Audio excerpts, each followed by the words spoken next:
Hello viewers, welcome to Suman TV. నేను జ్యోతి. High court advocate Ramesh Kadari గారు ఉన్నారు. వారితో మాట్లాడి మరిన్ని విషయాలు తెలుసుకుందాం. నమస్తే సార్. నమస్తే అండి. సార్, ఇప్పుడు క్రెడిట్ కార్డ్ లేదంటే బ్యాంక్ లోన్స్ తీసుకున్నప్పుడు డబ్బులు చెల్లించమని ఫోన్ల ద్వారా ఇబ్బంది పెడుతుంటే చట్టపరంగా ఎలా ఎదుర్కోవాలంటారు అసలు? ఇప్పుడు సొసైటీలో ఉన్న పెద్ద ప్రాబ్లం ఇదే. సో, అప్పులు తీసుకునే వరకు మీకు ఎలిజిబిలిటీ ఉంది, అప్పు తీసుకోండి అని బ్యాంకు నుంచి ఫోన్లు రావడము, క్రెడిట్ కార్డులు తీసుకోండి అని రావడము, ఒక క్రెడిట్ కార్డు 4 కార్డులు, 5 క్రెడిట్ కార్డులు, 10 క్రెడిట్ కార్డులు ఇవ్వడము, ఇచ్చిన తర్వాత తీరా చెల్లించిన పొజిషన్ నుంచి వచ్చిన తర్వాత ఫోన్ కాల్ ద్వారా వేధించడము, వాళ్ళు ఫోన్ కాల్స్‌తో కాకుండా సో, ఇంటికొచ్చి ఫిజికల్‌గా అరెస్ట్ చేయడము, అలాగే ఇంట్లో ఉన్న వాళ్ళని అరెస్ట్ చేయడము. ఈ మధ్య కొత్త ఫ్యాషన్ అయిపోయిందంటే వాళ్ళ యొక్క సంబంధించిన ఫోన్ కాల్‌లన్నిటికి కూడా మీ యొక్క న్యూడ్ కాల్స్ పంపిస్తామని బెదిరించడము. ఇంకా కొత్త విషయం ఏంటంటే వాళ్ళ ఊరికి ఆధార్ కార్డ్‌లో అడ్రస్ చూసుకొని, వాళ్ళ ఊరికి సంబంధించిన విషయం తెలుసుకొని, ఆళ్ళ ఊర్లో ఉన్న సర్పంచ్‌కి ఫోన్ చేసి, మీ ఊర్లో నా ఈ అబ్బాయి లోన్ తీసుకున్నాడు ఇవ్వట్లేదని వాళ్ళకి చెప్పి వాళ్ళ ఊర్లో పరువు తీయడము. ఇలాంటి పనులు చేయడం వల్ల చాలామంది సూసైడ్ చేసుకుంటున్నారు. కానీ అది పరిష్కారం కాదు. ఎప్పుడు కూడా అప్పులనేటివి తీసుకున్నప్పుడు మనం ఇప్పుడు అప్పులు 2 రకాలుగా విభజించుకుందాం. ఒకటి ప్రైవేట్ అప్పులు, రెండోది బ్యాంక్ అప్పులు. ప్రైవేట్ అప్పులు అంటే ఏంటంటే ఇతర వ్యక్తుల దగ్గర మనం పర్సనల్‌గా ఊర్లలో లోన్ తీసుకుంటాము, చుట్టాలకు సంబంధించిన లోన్ తీసుకుంటాము. వాటికి సంబంధించిన అప్పులను ప్రైవేట్ అప్పులు అంటారు. సో, ఇక ఈ ప్రైవేట్ అప్పులను మనము ఎలా నివారించొచ్చు అనేది ఒకటి తర్వాత చూసుకుందాం. అలాగే ఈ యొక్క బ్యాంక్ అప్పులు, మళ్ళీ బ్యాంక్ అప్పులలో 2 రకాలుంటాయి. ఒకటి secured loans, unsecured loans. Secured loans అంటే ఏంటి? తనఖా పెట్టించుకుంటాడు. ప్లాట్ గానీ, ఇల్లు గానీ, ఏదైనా ఆస్తి గానీ, సో, అలా తనఖా పెట్టించుకొని దానిపైన ఇచ్చే రుణాన్ని మనకేమంటాము? సెక్యూర్డ్ లోన్స్ అంటారు.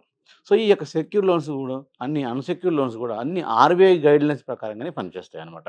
ఆర్‌బీఐ గైడ్‌లైన్స్ ప్రకారం ఇంట్రెస్ట్ కూడా పనిచేస్తూ ఉంటుంది. అంతవరకు ఓకే. అన్‌సెక్యూర్డ్ లోన్స్ అంటాం. ఇప్పుడు ఈ అన్‌సెక్యూర్డ్ లోన్స్ అంటే ఏంటంటే ఈ యొక్క వ్యక్తిగత ఉన్నటువంటి ఇమేజ్, మన యొక్క ఉన్నటువంటి ఇమేజ్, పర్సనల్ ఇమేజ్‌తోని పర్సనల్ లోన్స్ ఇయ్యడము. అలాగే క్రెడిట్ కార్డ్స్ ఒకటి కాకుండా సిబిల్ స్కోర్ బాగా ఉందని క్రెడిట్ కార్డ్స్ ఇస్తుంటారు.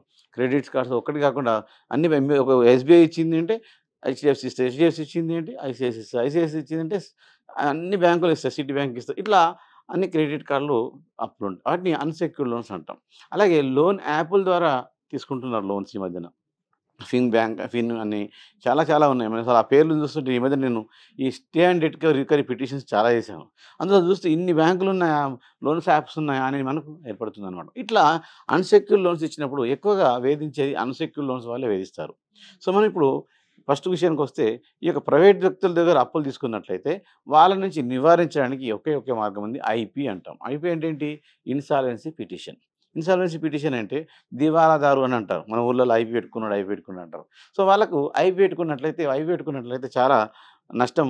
సో, కాబట్టి ఐపీ పెట్టుకుంటే పరువు పోతుంది అని మనకు చాలామందికి ఇమేజ్ ఉంది కాబట్టి, సో, ఐపీ అనేది ఓన్లీ పరిచయస్తులే ఇస్తారు కాబట్టి వాళ్ళకు మాత్రమే అది పనిచేస్తుంది. ఆర్‌బీఐకి ఐపీ అనేది పనికిరాదు. చాలామంది ఆర్‌బీఐ ఇచ్చిన లోన్స్ కూడా బ్యాంక్ లోన్‌లో కూడా నేను ఐపీ పెట్టుకుంటానంటారు. కానీ ఐపీకి ఆర్‌బీఐ అనేది వర్తించదు. బ్యాంక్ లోన్‌లకు వర్తించదు. నెక్స్ట్ వచ్చేసి సెక్యూర్డ్ లోన్స్ అనుకుందాం. సో, బ్యాంక్ లోన్‌లో సెక్యూర్డ్ లోన్స్ ఏదైతే ఉంటుందో ఆ సెక్యూర్డ్ లోన్స్ ఏమున్నాయి మనకు, వాళ్ళు తనఖా పెట్టుకొని ఇస్తారు కాబట్టి మనం కట్టనప్పుడు ఆ ఇల్లును జప్తు చేసుకుంటారు. ఆ ప్లాట్‌ను జప్తు చేసుకుంటారు. ఆ ఇల్లును మనం ఇల్లుకొచ్చి సీజ్ చేస్తే, లాక్ చేస్తే మనం కోర్ట్‌కెళ్ళి తెచ్చుకోవాలి. దానికోసం ప్రత్యేక ట్రిబ్యునల్ చట్టాలున్నాయి. ట్రిబ్యునల్‌లలో డీఆర్‌టీ అని వస్తుంది. డెట్ రికవరీ ట్రిబ్యునల్ అంటారు దాన్ని. డెట్ రికవరీ ట్రిబ్యునల్ అనేది ప్రత్యేకంగా సర్ఫేస్ యాక్ట్ నుంచి నడుస్తుందనమాట.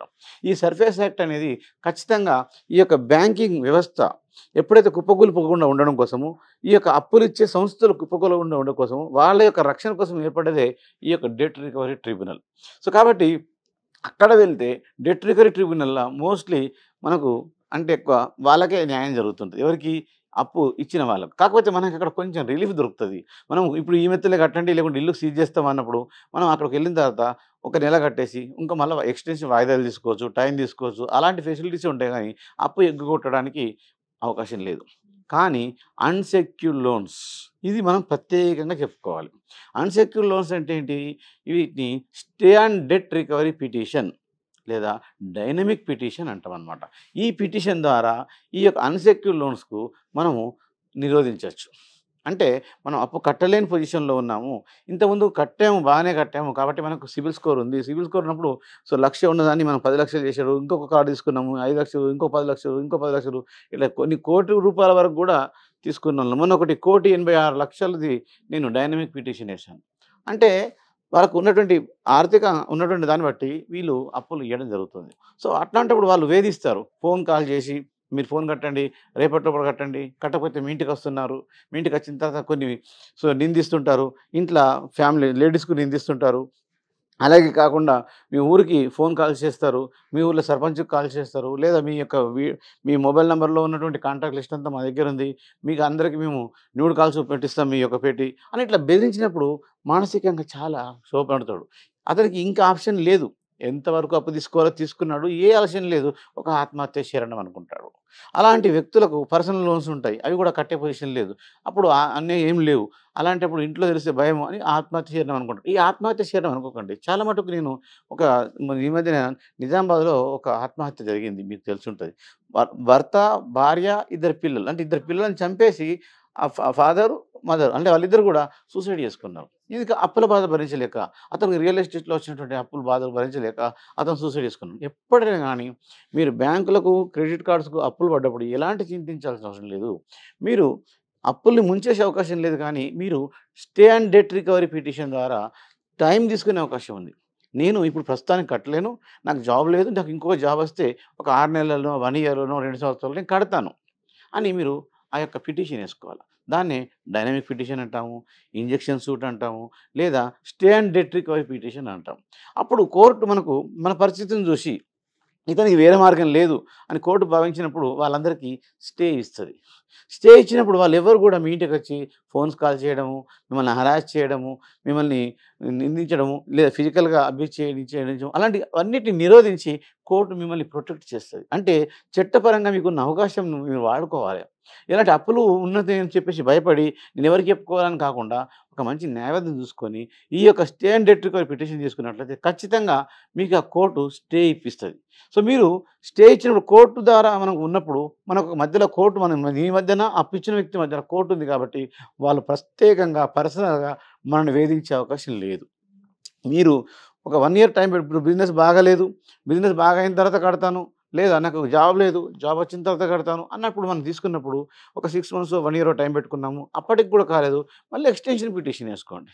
ఆ విధంగా ఉన్నప్పుడు మీకు బ్యాంకులు మీరు కట్టే పొజిషన్ ఉంటే అప్పు వసూలు చేసుకుంటాయి. లేనప్పుడు మీకు సెటిల్మెంట్ పిటిషన్ ఏసుకుంటాయి. సెటిల్మెంట్ పిటిషన్ అంటే దాదాపు మీరు ఒక 10,00,000 ఉన్నారు. ఒక 3,00,000 కట్టేసేయండి. అప్పుడు మీకు రూ. 7,00,000 ఇంట్రెస్ట్ పోయింది. రూ. 7,00,000 తగ్గిపోయినాయి. అంటే బ్యాంకు వారు ఆ పరిస్థితిని చూసి లేదా కోర్టే ఆ నిర్ణయం చేసి మీకు ఆ అవకాశం కల్పిస్తది. ఇట్లా ఉన్నప్పుడు ఈ చట్టం ఉన్నది అనే విషయం తెలియకపోవడం వల్ల చాలామంది పాపం ఎంతో మంచి ఇంటెలెక్చువల్స్ ఎంత చదువుకున్న వాళ్ళు లోన్ యాప్‌లలో అప్పులు తీసుకొని భయపడి వాళ్ళు సూసైడ్‌కి దారితీస్తున్నారు. కనుక ఈ చట్టం గురించి తెలుసుకున్నట్లయితే మీకు ఈ చట్టం తప్పకుండా రిలీఫ్ ఇస్తున్నదనే విషయం నేను కంఠపరంగా చెప్పగలుగుతాను. సో ఈ యొక్క డైనమిక్ పిటిషన్ లేదా ఇంజెక్షన్ సూట్ అంటాం దీన్ని స్టే ఇప్పియడం. అంటే నీకు అప్పులు ముంచేయమని కోర్టు చెప్పట్లేదు. వీలైనంత మటుకు స్టే ఇప్పిస్తుంది. మిమ్మల్ని ప్రెజర్ కాకుండా చూస్తుంది. మీరు వీలైనప్పుడు కట్టండి అని చూస్తుంది. లేదా మీ ఇద్దరి మధ్యన సెటిల్మెంట్ చేసుకుంటుంది. సో ఈ విధంగా రిలీఫ్ పొందే అవకాశం కస్టమర్లకు చాలా మట్టుకు ఉన్నది. కాబట్టి ఈ యొక్క అన్‌సెక్యూర్డ్ లోన్స్ అంటే ప్రత్యేకంగా క్రెడిట్ కార్డ్స్, పర్సనల్ లోన్స్ తీసుకున్న ఇటువంటి ఎవరైనా గానీ లేడీస్ గానీ, జెంట్స్ గానీ ఎవరైనా గానీ ఆర్‌బీఐ గైడ్‌లైన్స్ ఉన్న అన్ని యాప్‌లు కూడా దీనికి వర్తిస్తాయి. అలాగే అన్ని బ్యాంకులు కూడా వర్తిస్తాయి. కాబట్టి ఈ యొక్క పిటిషన్ వేసుకొని మీరు పర్సనల్‌గా రిలీఫ్ అయ్యి ఆ తర్వాత ఆ యొక్క బ్యాంకుకి చెల్లించుకొని మళ్ళీ క్రెడిట్ కార్డు ఎప్పుడైతే మీరు బ్యాంకులన్నిటికి సెటిల్మెంట్ చేసుకొని మళ్ళీ బాగా మెయింటైన్ చేశారనుకోండి సిబిల్ కూడా ఇంప్రూవ్‌మెంట్ అవకాశం ఉంటదనమాట. సో, అంటే ఇప్పుడు మరి ఈ బ్యాంకులు గూడా లోన్ ఇచ్చేటప్పుడు వాళ్ళు గూడా ఏ ఏ పద్ధతులు పాటించాలంటారసలు? బ్యాంకులు లోన్ ఇచ్చేటప్పుడు బ్యాంకులన్నీ పద్ధతే పాటిస్తాయి. ఏ బ్యాంకులు పద్ధతి పాటించకుండా ఉండవు. కానీ ఇతని యొక్క ఆర్థిక స్థితి సడెన్‌గా పడిపోయినప్పుడు ఆ బ్యాంకులకు తెలీదు. బ్యాంకులు చూసేటివి ఒకే ఒకటి సిబిల్ స్కోర్ వస్తుంది. సిబిల్ స్కోర్ 750 కంటే ఎక్కువుంది. ఈ ఈజ్ ఏబుల్ టు కట్టడానికి వీలుంది కనుక కడతాడనుకుంటాయి. అనుకోని లోన్‌లు ఇస్తాయి. అంతేగాని ఎప్పుడు కూడా సిబిల్ స్కోర్ తక్కువున్న వ్యక్తికి ఎంత ప్రాపర్టీ ఉన్నా వాళ్ళకి లోన్ ఇయ్యరు.